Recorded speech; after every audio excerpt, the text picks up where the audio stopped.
My dad works in B2B marketing, but I never really knew what that meant. Then one day my dad came by my school for career day and told everyone in my class he was a big ROAS man. Then he just kept saying things like, the bigger the ROAS, the better, over and over. My friends still laugh at me to this day. I think it means calculating a return on ad spend. One thing's for sure, I'll be known as the ROAS man's kid for the rest of my days. Why couldn't you just be a fireman or a lawyer? Why? You ruined my life, Dad.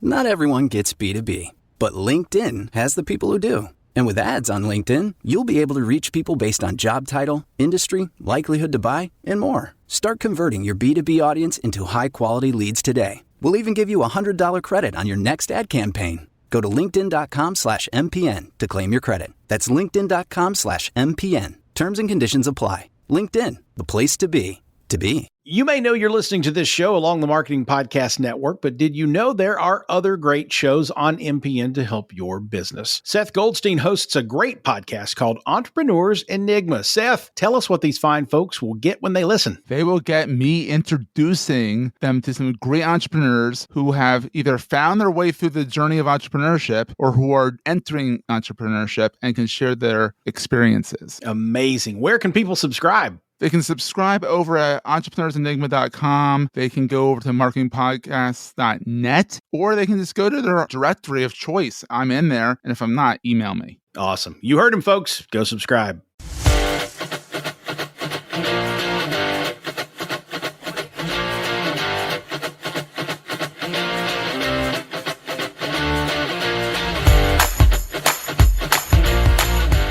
Welcome to Storylines Live, the only podcast that explores the meaning and the power of the most important story in business.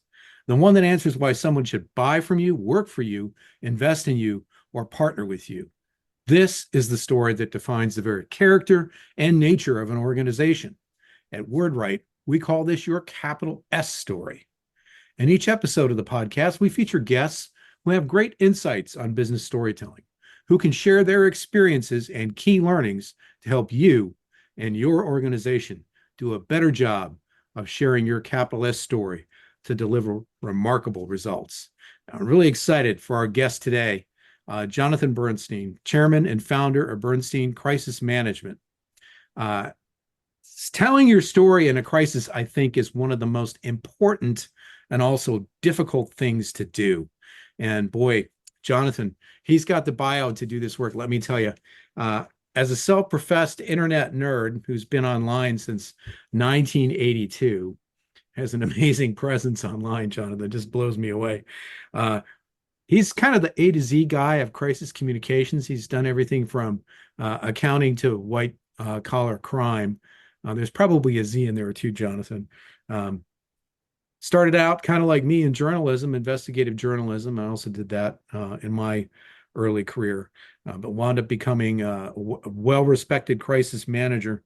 During your journalism career, you worked with Jack Anderson. That's pretty cool. That probably a lot of people listening to the podcast don't have any idea who Jack Anderson is. Google him. You'll be really, really impressed. Jonathan is the publisher of The Crisis Manager, an email newsletter that you've been publishing, well, you'll tell us how long. It's been a while, decades. Let's just put it that way. And I love the tagline for those who are crisis managers, whether they want to be or not, which is true of most people who find themselves in a crisis. They weren't expecting that. Jonathan's also the author of 2 books, his media training manual, Keeping the Wolves at Bay. I love that title too. Kind of says what it's all about. And he's also written The Manager's Guide to Crisis Management. PR Week one time said if you're in a crisis, Jonathan's one of 20 people that should be on your speed dial, which I think is a very impressive sort of appellation.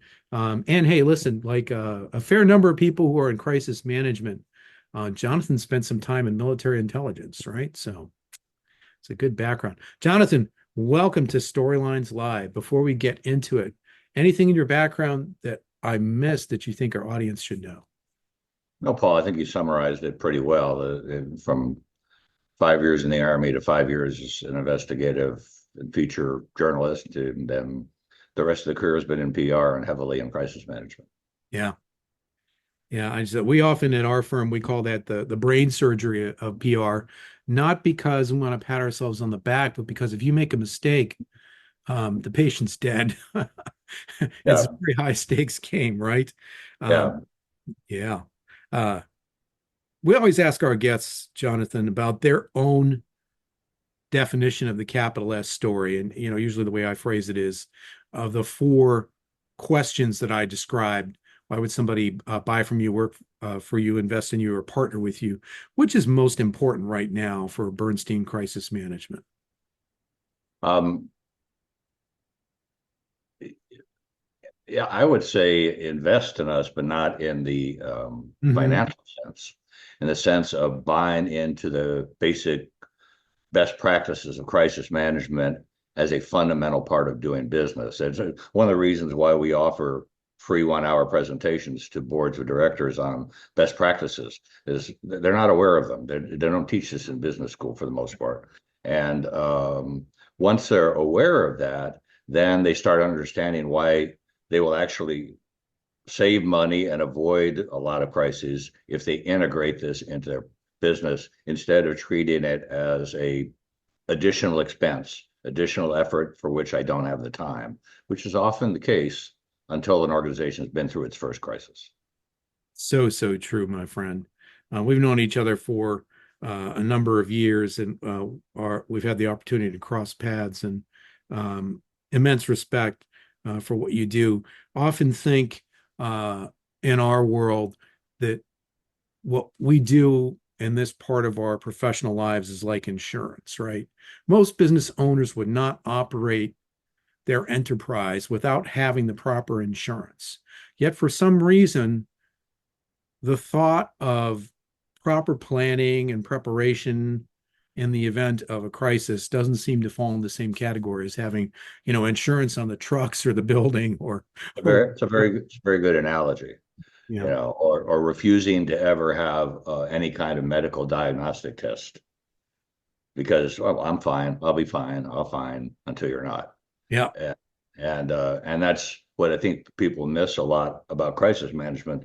They think of strictly the firefighting end of it, where we're Yes. reacting, but in fact, that's totally preventable 95% of the time if you Yeah. do the planning and training up front. That's like fire inspectors. That's the best analogy I've ever heard. Hmm. Is one side is crisis response. That's the firefighters, and they get all the glory and the attention and the thank yous. But the Yep. ones who actually save you millions or even billions of dollars are the fire inspectors who come in and go door to door and look around, say if you move that barrel there, or you do this, or you train your people how to do this, you'll save yourselves a lot of heartache. And that's the whole front end of the business that has become more and more popular over the last 10 years as people wake up. Hmm. It used to be that the first phone calls we got were always for breaking crisis. Now about half the time it's for planning and training, which says a lot about the American workplace in general. Yeah, it does. And I really want to dig into that more with you, Jonathan. Before we do that, I gave your background a little bit, but from your perspective, how does your own personal story inform what you do on a daily basis? Why do you do what you do? Um, I have 10 different artistic representations of Don Quixote on my home. Oh, I like that. Okay. I have a tattoo on my upper right back of a knight on a charging horse. So if you want to know what drives me, that's my personality type. Wow. And I got that tattoo when I was 63, by the way. All And right. I don't have to worry about what it looks like when I get old. I'm already there. And the and I've always been wanting to fight the good fight. I've always wanted Mhm. to beat the bully. I was bullied a lot when I was small until I got into martial arts, and I hate bullies, whether they be verbal, Mhm. emotional, physical, any of the above, or corporate bullies. We run a cyberbullying program for two veterinary associations. Really? American Veterinary Medical Association, and we actually just signed a contract this morning with the Canadian Veterinary Medical Association. And their members can call and get a free half hour with us, which is prepaid with the association, when they Mhm. have somebody bullying them online. Boy, and want some quick advice about what to do. And that's what drives me. That's my story. Is there's a personality type they call a guardian. yes, That's me. And that's that's very cool. I've been told I'm the same sort of a guardian as well. yeah, That's well, what draws us to the work we do, right? yeah, it is. And also, I mean, I'm also even frankly, from a spiritual side, not a religious side, from a Mhm. spiritual side, Yep. really nourishes me to help Yes. others. Yeah, me too, brother. I'll tell And, you and, what it is. and so that's what's driven everything I've done. That's why I joined the Army. That's why I originally actually signed up to be a military cop, but got recruited into military intelligence. But all wanting to make a difference, wanting to be in a position to have just a little bit of power to help others. Yeah. And then investigative reporting, same thing. And Yeah. then all of a sudden, crisis management, you're making the difference whether an organization exists or not. I mean, that's what we often tell the lawyers when they want to know why we're involved. We're involved so that the organization stays alive long enough to pay your bill, Mr. Attorney. That's right. Yeah, as we often say at our firm, you can lose your company in the court of public opinion long before you wind up win in the court of law, right? Arthur And Anderson did that. exactly, yes, yeah, and the whole Enron scandal some years ago. Yeah. So, Jonathan, related to your own personal story, as one of the top crisis communications managers in the country, if not the world.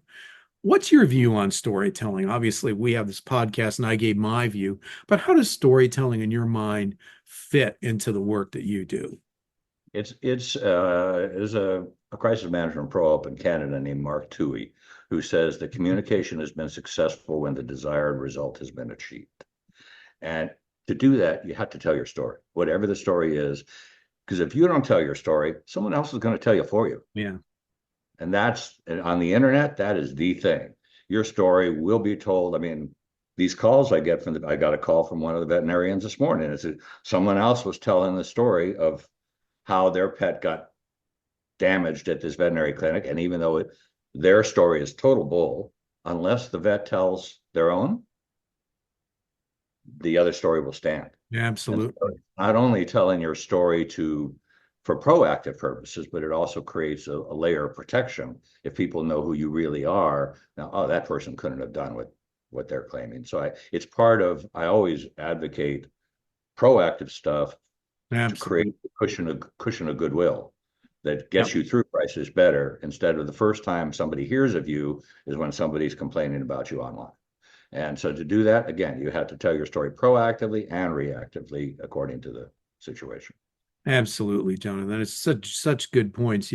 We often use a phrase similar to the one you just shared, which is that you got to make deposits in the bank of goodwill. We worked with a crisis client some years ago that started a major fire in a downtown city that people with their cell phones were posting on the internet. And when we first met with the CEO, he was proud that you couldn't find the company on Google. Well, after the fire, you certainly could. And if they might have spent a little bit more time sharing their story before they had this accident, they might not have had the first 100 Google results after the fire be all about the fire and people saying what a bad company they were. They would have instead been giving people the full context, like you just said, so people could make a proper evaluation. There was this book that was written years ago, When Bad Things Happen to Good People, and I'm sure you'll agree with this. It's a lot of the work we do. Bad things happen to good companies too. Yeah. But if you're not telling people you're a good company, they're not going to know. And Robert Scoble, one of the gurus of the evolving internet, talked about the internet as the world's largest water cooler. Mm-hmm. Yes. And everybody standing around the water cooler talking about everybody and everything, including you. So yes, do you want what's being said? First of all, do you know what's being said about you? exactly. And to know what story other people are telling in order to properly craft your story and make sure that it addresses any concerns proactively. Yeah, such good points. And today, so many crises or seeming crises happen. They start online. They start out in public discourse, right? Can you talk a little bit about that from your recent experience? Yeah, I'd say in the last 10 years, Paul, that we've had virtually 100% of crisis to which we've had to respond have an online component.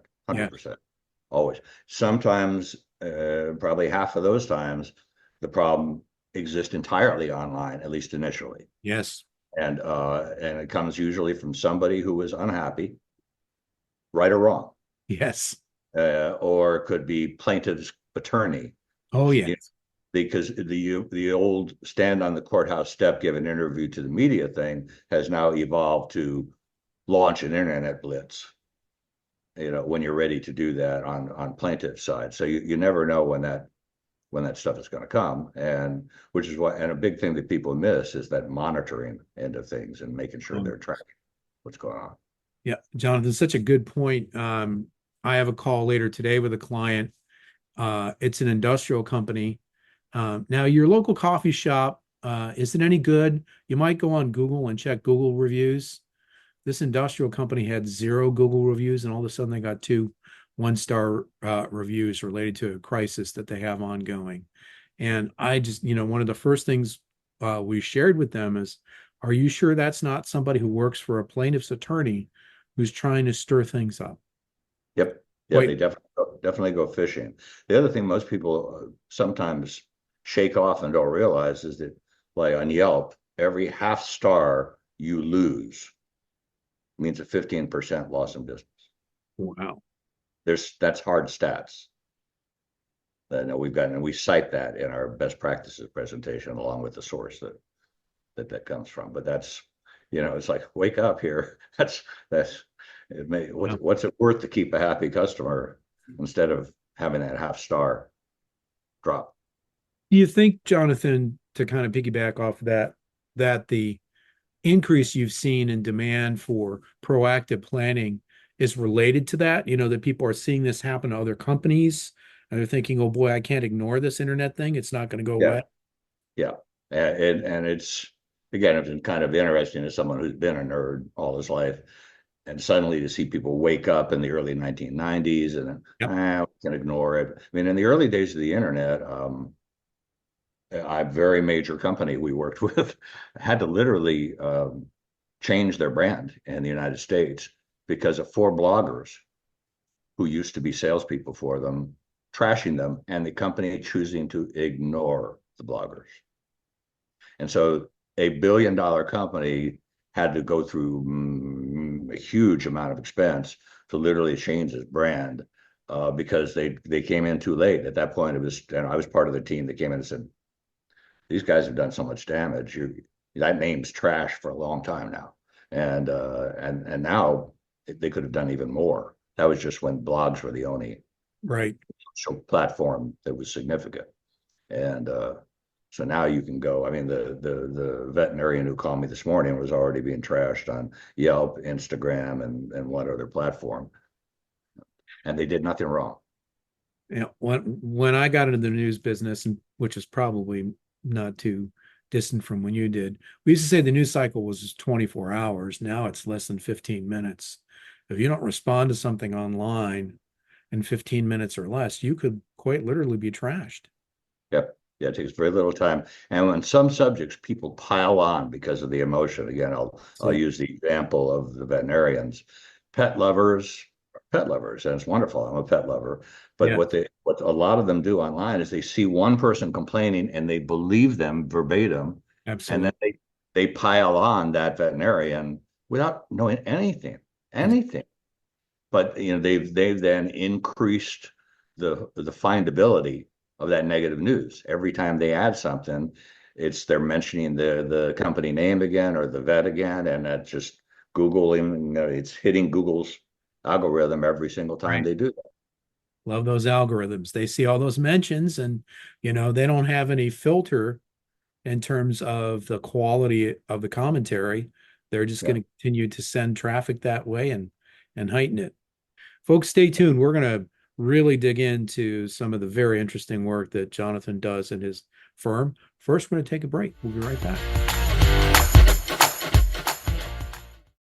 You may know you're listening to this show along the Marketing Podcast Network, but did you know there are other great shows on MPN to help your business? Seth Goldstein hosts a great podcast called Entrepreneur's Enigma. Seth, tell us what these fine folks will get when they listen. They will get me introducing them to some great entrepreneurs who have either found their way through the journey of entrepreneurship or who are entering entrepreneurship and can share their experiences. Amazing. Where can people subscribe? They can subscribe over at entrepreneursenigma.com. They can go over to marketingpodcasts.net, or they can just go to their directory of choice. I'm in there, and if I'm not, email me. Awesome. You heard him, folks. Go subscribe. Welcome back, folks, to Storylines Live, the only podcast that explores the power and the meaning of the most important story in business. The one that answers why somebody would buy from you, work for you, invest in you, or partner with you. At WordWrite, we call that your capital S story. In this episode, we are honored to have with us Jonathan Bernstein, the chairman and founder of Bernstein Crisis Management, one of the top crisis communications organizations in the world. What I want to do now is kind of dig into the work that Jonathan does at his firm. So, Jonathan, we talked quite a bit about crises, but in your ideal world, how do you help your clients? Ideally, we help clients avoid 95% of the crises they're going to run into in the first place. That's the ideal. I knew you'd say that. However, most clients don't let us do that until after they've been burned a time or two. Mm.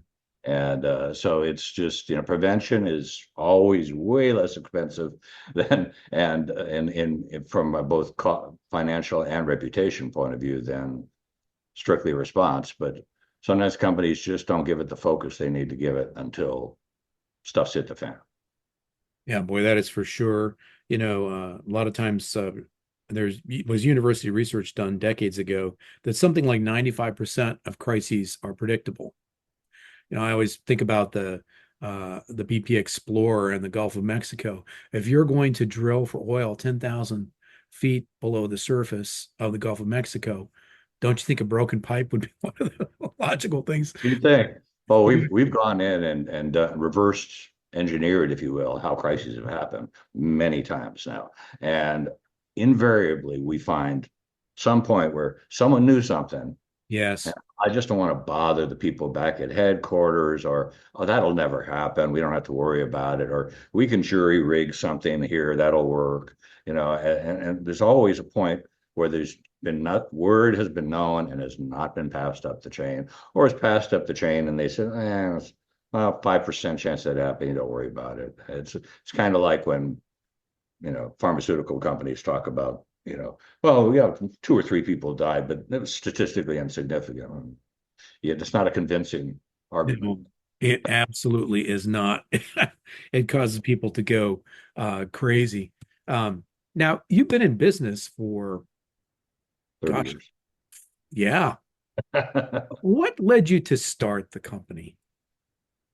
When did I start it? What led you to start the company? And Oh. when, too? Sure. So at the end of the day, it comes down to I don't play well with those in a corporate environment. Okay. One of the reasons I got out of one of the big reasons I got out of the Army after 5 years, because I really enjoyed my work, was I knew I was going to tell some general officer what I actually thought. And as a young NCO, that was not a good idea to do. No. Even a young officer, it would not have been a good idea to do. And pretty much the same thing when I went to Reuter Finn. I love them. They were great. They allowed me to set up their crisis communications group for them. But at the end of the day, commuting 2.5 hours round trip was a big part of my motivation. I didn't want to do that anymore. And I decided I would rather make less money if that's what was required in order to be my own boss, only work for clients I want to work for. There you go. And that was a big part of it, and not have not have to do all the corporate BS. That I was pretty good at my job, and 50% of my income though was from business development. They kept borrowing me to work on projects. Took me away from business development. So my income was actually going down my last year there because I didn't have the time. So I just said, no, I'll start my own shop. And January 4th, 1994, that's what I did. And a lot of people said to me, "You'll never make a living doing crisis management full time." Okay, if you say so. You are. Yeah. 30 years later, right? I mean, Yeah, that's like when I was 13 and my mother said, "I'll never stick with guitar." So, well, there you go. Now, folks, Jonathan and I have been talking about our respective musical interests. He's a folk singer. That's a good way to keep yourself sane when you spend the day putting out other yeah, people's fires, yeah, right? I have the right brain stuff going too. Yeah, stuff like that. That's right. And I also play in a band. I'm a bass player in a band.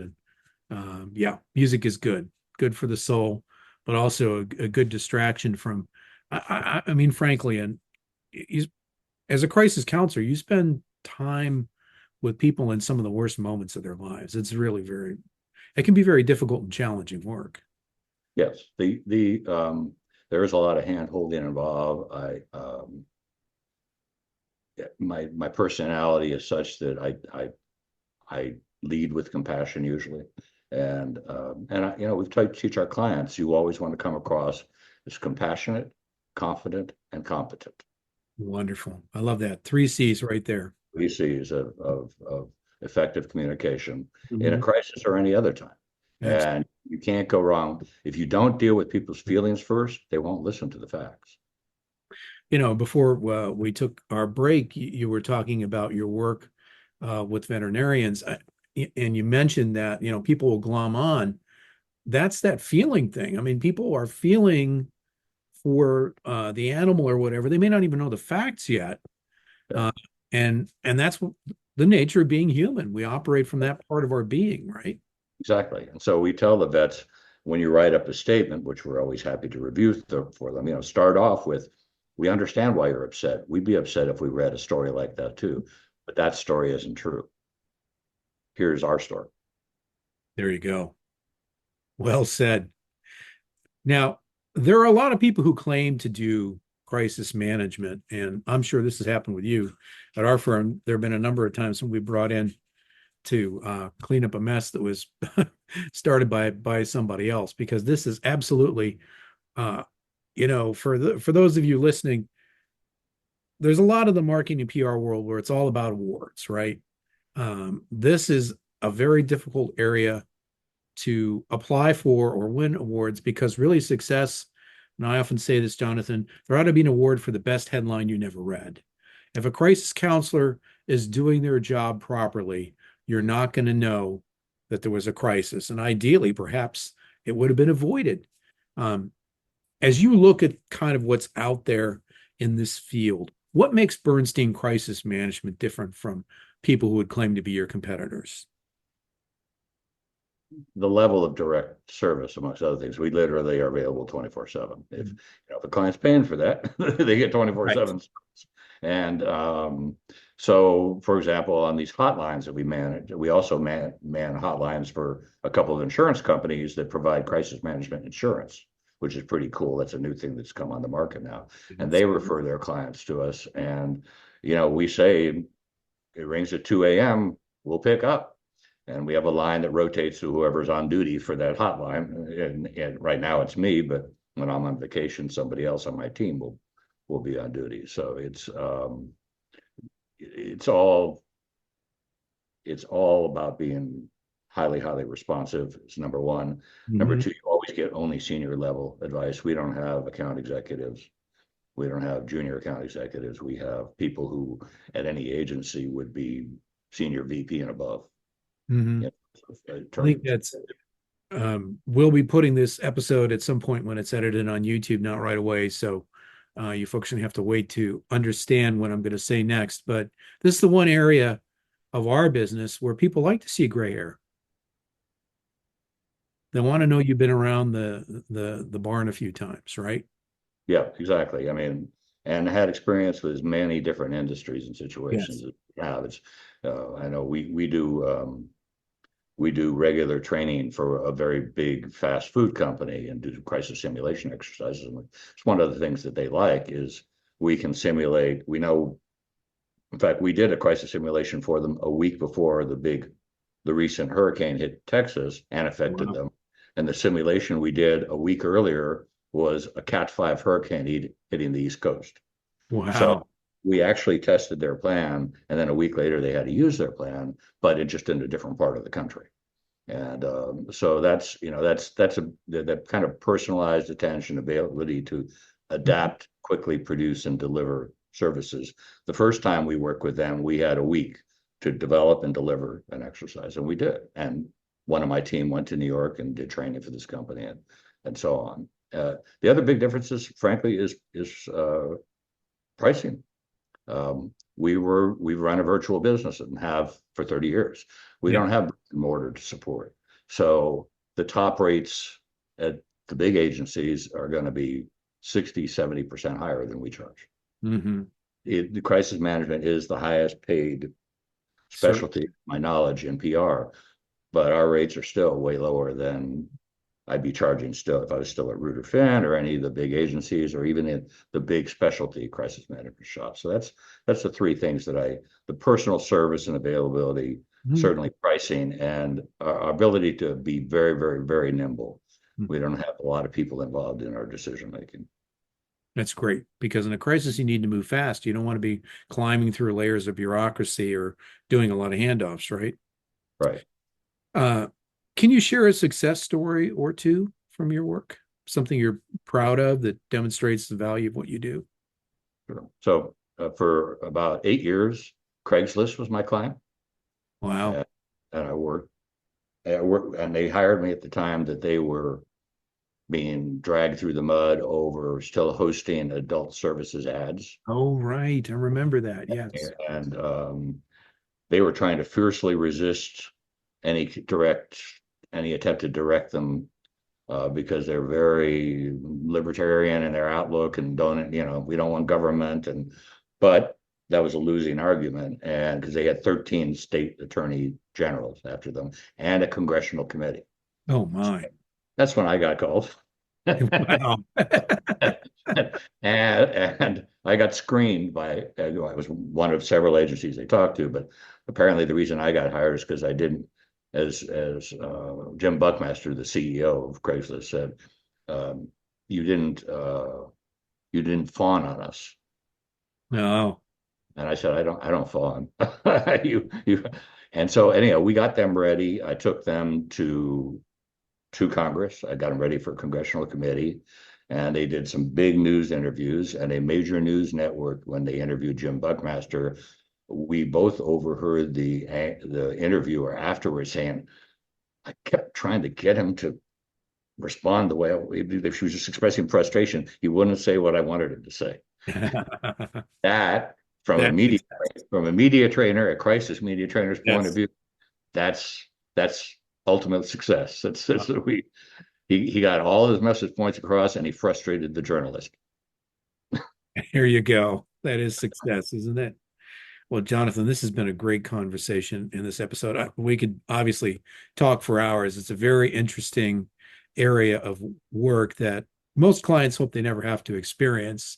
But we often say at our firm, it's not a matter of if, it's a matter of when. Sadly, whether it's a cybersecurity crisis, which happens more and more often, or a social media eruption, it just seems it's almost impossible to avoid these things these days. Is there any aspect of the work that we haven't talked about that you think the audience should know about? I think that most organizations don't realize or think about the fact that every employee is a crisis manager for them, whether they want them to be or not.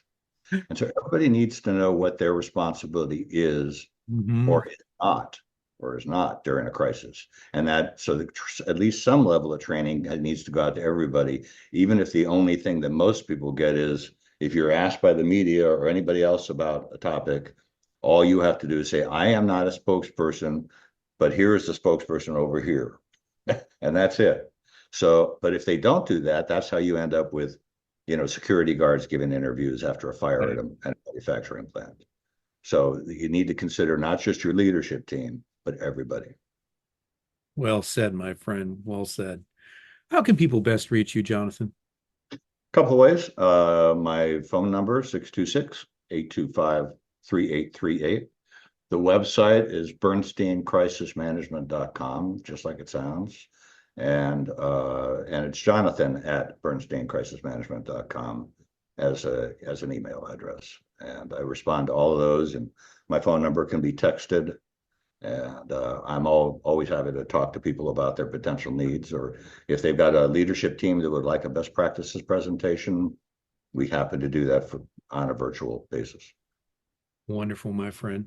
I really appreciate you taking the time. Thank you for having me, Paul. I appreciate it. You know it.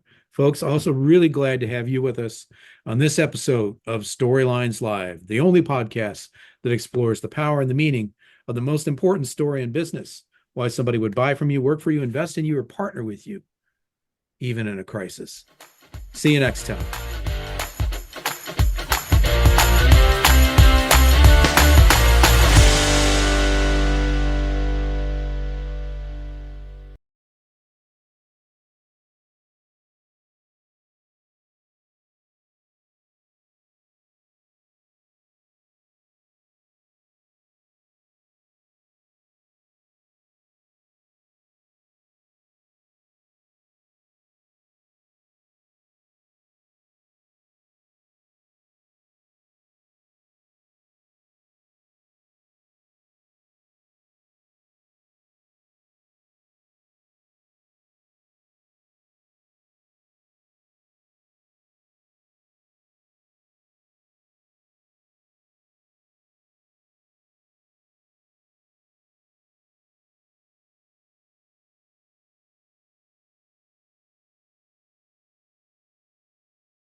You may know you're listening to this show along the Marketing Podcast Network, but did you know there are other great shows on MPN to help your business? Seth Goldstein hosts a great podcast called Entrepreneur's Enigma. Seth, tell us what these fine folks will get when they listen. They will get me introducing them to some great entrepreneurs who have either found their way through the journey of entrepreneurship or who are entering entrepreneurship and can share their experiences. Amazing. Where can people subscribe? They can subscribe over at entrepreneursenigma.com. They can go over to marketingpodcasts.net, or they can just go to their directory of choice. I'm in there, and if I'm not, email me. Awesome. You heard him, folks. Go subscribe. This podcast is heard along the Marketing Podcast Network. For more great marketing podcasts, visit marketingpodcasts.net.